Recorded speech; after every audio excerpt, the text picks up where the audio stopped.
Sakripisyo, pananampalataya at masidhing debosyon. Taon-taon na sasaksihan natin ang mga katangian na yan tuwing pista ng Poong Nazareno. Pero paano nga ba nagsimula ang tradisyong ito? Alamin natin yan sa report ni Cedric Castillo.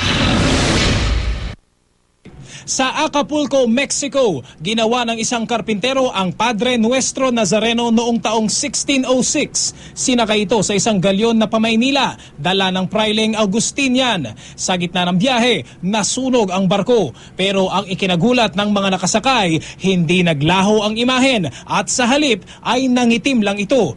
Mula noon, itinuring ng daluyan ng Milagro't Gracia ang Poon. Kalaunan, dinala ang imahen sa Quiapo Church noong ika-9 ng Enero na siyang araw ng kapistahan. Ilang sunog, lindol at pinsalang dulot ng bomba noong World War II ang nalampasan din ng Poon.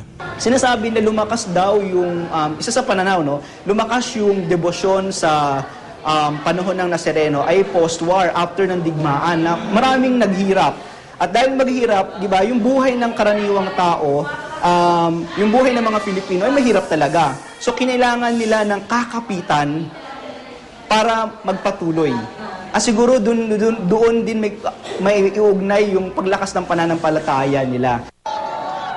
Hanggang ngayon, saksi tayo sa pagbibigay pugay na ibinubuhos ng mga kababayan natin tuwing kapistahan. Pero alam niyo ba na kahit hindi pista ay inaalagaan ng mga deboto ang Poon? Katunayan, pinupunasan ito ng langis araw-araw at sa loob ng isang taon, 7 beses itong pinapalitan ng damit. Pero mahigit sa debosyon, pananampalataya at sakripisyo sa taon-taong tradisyon, laging nangingibabaw ang pagkakaisa at pagpapasalamat sa Diyos araw-araw.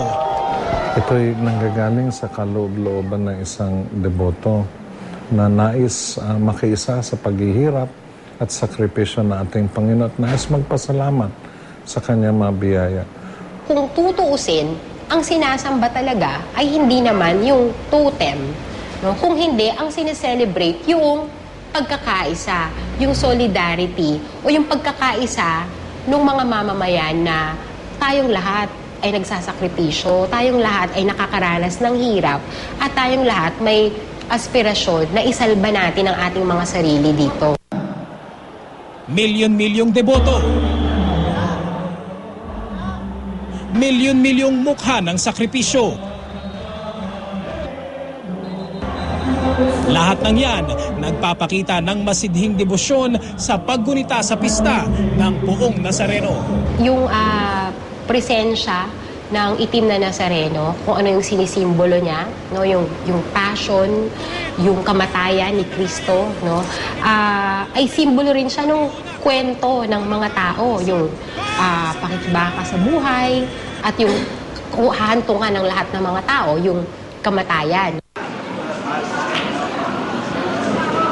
Salamat din. Sige, doon na.